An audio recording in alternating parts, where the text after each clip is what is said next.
اللہ تعالیٰ نے ارشاد فرمایا کہ وَمِن شَرِّ حَاسِدٍ إِذَا حَسَدَ، یعنی تم کہو کہ میں حاسد کے شر سے جب وہ حسد کرے پناہ مانگتا ہوں۔ اور رسول اللہ صلی اللہ علیہ وسلم نے ارشاد فرمایا لا تحاسدوا، آپس میں ایک دوسرے کے اوپر حسد نہ کرو۔ حسد کی حقیقت یہ ہے کہ کسی شخص کی اچھی حالت کا ناگوار گزرنا، کسی کو اچھی حالت میں دیکھے اور وہ دل پر ناگوار ہو کہ یہ کیوں آگے بڑھ گیا یا کیوں اس کو یہ اچھی حالت حاصل ہو گئی،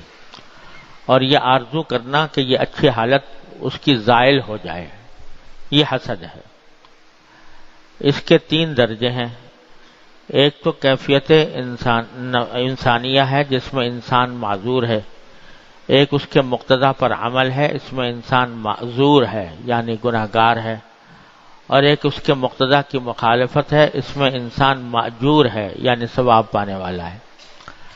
اللہ تعالیٰ فرماتے ہیں کہ میرے بندے پر نعمت دیکھ کر حسد کرنے والا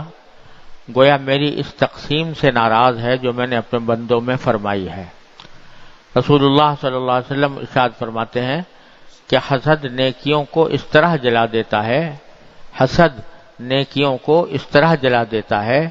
جس طرح آگ سوکھی لکڑیوں کو جلا دیتی ہے۔ البتہ ایسے شخص پر حسد کرنا جائز ہے جو اللہ کی دی ہوئی نعمت کو ظلم یا معصیت میں خرچ کر رہا ہو، مثلا مالدار ہو اور شراب اور بے حیائی میں اڑا رہا ہو، لہذا ایسے شخص سے مال چھین جانے کی آرزو کرنا گناہ نہیں ہے، کیونکہ یہاں در حقیقت مال کی نعمت کے چھن جانے کی تمنا نہیں بلکہ اس کے معصیت کے بند ہو جانے کی آرزو ہے، اور اس کی پہچان یہ ہے کہ اگر وہ شخص معصیت چھوڑ دے تو اب اس نعمت کے جاتے رہنے کی آرزو بھی نہ رہے۔ حسد کا باعث عموماً یا تو تکبر اور غرور ہوتا ہے یا عداوت اور خباثت نفس کہ بلا وجہ خدا کی نعمت میں بھی بخل کرتا ہے اور چاہتا ہے کہ جس طرح میں کسی کو کچھ نہیں دیتا اسی طرح حق تعالیٰ بھی دوسرے کو کچھ نہ دے۔ البتہ دوسرے کو نعمت میں دیکھ کر حرص کرنا اور چاہنا کہ اس کے پاس بھی یہ نعمت رہے اور مجھے بھی ایسی مل جائے، یہ غبطہ اور رشک کہلاتا ہے، اور غبطہ شرعاً جائز ہے۔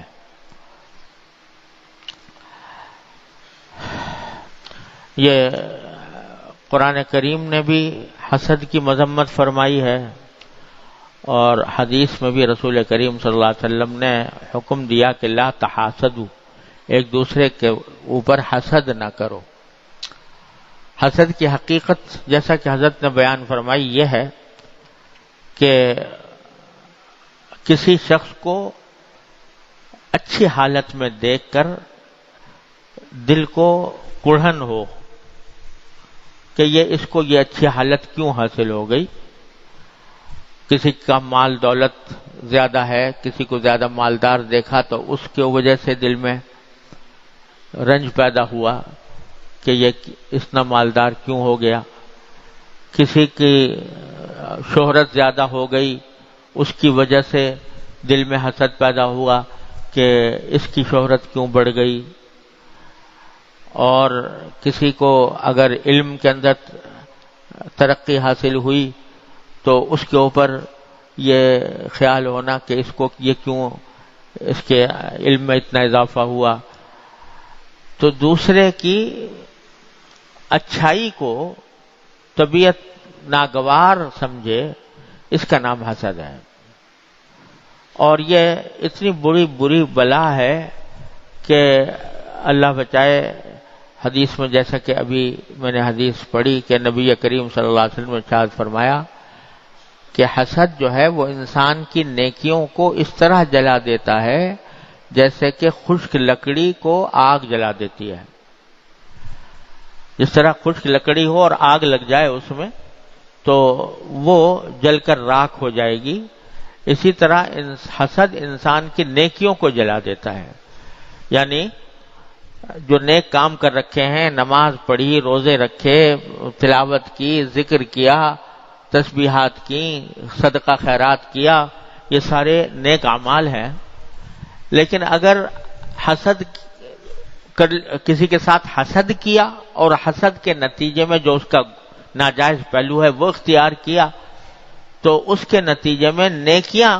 زائل ہو جائیں گی۔ نیکیاں کیسے زائل ہو جائیں گی؟ کیونکہ کسی بندے کے ساتھ حسد کا معاملہ کرنا یہ اس کی حق تلفی ہے، اور حق تلفی ہونے کی وجہ سے جب کسی بندے کی حق تلفی ہوتی ہے تو جب تک وہ بندہ معاف نہ کر دے اس وقت تک وہ گناہ معاف نہیں ہوتا، اور آخرت میں اگر بغیر معافی کے پہنچ جائے کوئی، تو پہلے بھی حدیث سنا چکا ہوں کہ نبی کریم صلی اللہ علیہ وسلم نے ارشاد فرمایا کہ اگر کسی کا حق کسی کے ذمہ واجب ہے تو چاہے وہ کتنی نیکیاں لے کر آیا ہو، وہ اصحاب حقوق اس سے اپنا حق مانگیں گے تو اس کے پاس دینے کو کچھ نہیں ہوگا، اپنی نیکیاں ہی دے گا ان کو۔ تو نیکیاں دے گا تو وہ ساری کی ساری نیکیاں جو ہے وہ اصحاب حقوق لے کے چلے جائیں گے اور یہ خالی ہاتھ رہ جائے گا۔ تو اس طرح نیکیوں کو یہ حسد اس طرح جلا دیتا ہے جیسے کہ خشک لکڑی کو آگ جلا دیتی ہے۔ اللہ تعالیٰ بچائے۔ اس لیے بڑی فکر کی ضرورت ہے کہ یہ چیز پیدا نہ ہو، اور اگر ہو تو اس کا مناسب علاج ہو، اور اس کا علاج بھی حضرت والا نے آگے بیان فرمایا ہے کہ علاج کس طرح کیا جائے اس کا۔ تو حضرت فرماتے ہیں کہ حسد کا ایک درجہ تو یہ ہے کہ دل میں ناگواری پیدا ہو گئی غیر اختیاری طور پر۔ ایک شخص کو آگے بڑھتا دیکھا، مال میں، جاہ میں، شہرت میں، عزت میں، علم میں، صحت میں، قوت میں، کسی کو آگے بڑھتا دیکھا تو دل میں ایک کڑھن پیدا ہوئی کہ یہ مجھ سے کیوں آگے بڑھ گیا، اور ساتھ ہی یہ بھی کہ اس کے دل میں یہ خواہش پیدا ہوتی ہے کہ یہ اچھائی اس کی دور ہو جائے، زائل ہو جائے۔ اگر یہ مالدار زیادہ ہے تو مالدار نہ رہے، کم، اس کا مال کم ہو جائے۔ اگر اس کی شہرت زیادہ ہے تو شہرت لوگوں میں کم ہو جائے، مقبولیت زیادہ ہے تو مقبولیت کم ہو جائے۔ یہ ساتھ میں یہ آرزو بھی ہوتی ہے، تب حسد بنتا ہے۔ ایک تو کڑھن، اور دوسرے اس نعمت کی ختم ہونے کی آرزو، یہ دو چیزیں مل کر حسد بنتی ہیں۔ تو یہ در حقیقت جیسا کہ ابھی میں نے حضرت والا کا ارشاد پڑھا کہ آپ نے حدیث کے حوالے سے فرمایا کہ یہ در حقیقت اللہ تعالیٰ کے فیصلے پر اعتراض ہے۔ قرآن کریم تو یہ فرماتا ہے کہ ہم نے ہر ایک آدمی کے درمیان تقسیم اپنے حکمت کے مطابق کی ہے۔ نحن قسمنا بینہم معیشتہم فی الحیاۃ الدنیا ورفعنا بعضہم فوق بعض درجات لیتخذ بعضہم بعضا سخریا۔ ہم نے تقسیم کی ہے کہ کس کو کتنا مال ملنا ہے، کتنی دنیا ملنی ہے، کتنی دولت ملنی ہے، اور کس کا درجہ بلند ہونا ہے، کس کا درجہ کم ہونا ہے۔ ہم نے یہ سارے فیصلے کیے ہیں۔ رفعنا بعضہم فوق بعض درجات،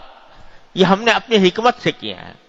اب اگر کسی کو اللہ تبارک و تعالی نے فرض کرو زیادہ درجہ دے دیا، مال کا، عزت کا، شہرت کا،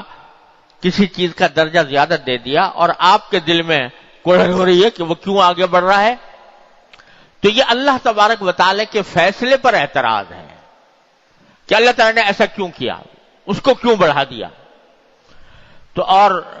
دل میں خواہش پیدا ہو رہی ہے کہ وہ نیچے گر جائے، کم آ جائے، اس کی جو نعمتیں ہیں وہ کم ہو جائیں۔ تو یہ اللہ تبارک و تعالی کے فیصلے پر اعتراض ہے، اللہ بچائے،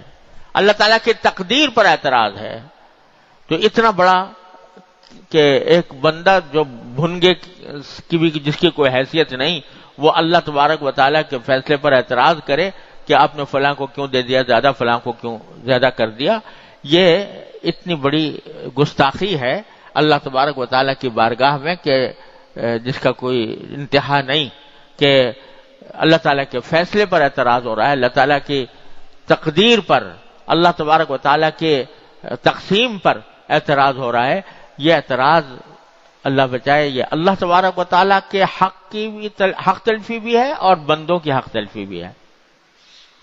تو تو اس لیے یہ جو دل میں خیال ہوتا ہے، حاسد جو ہوتا ہے نا، اس کو اس سے غرض نہیں ہوتی کہ مجھے ملے یا نہ ملے،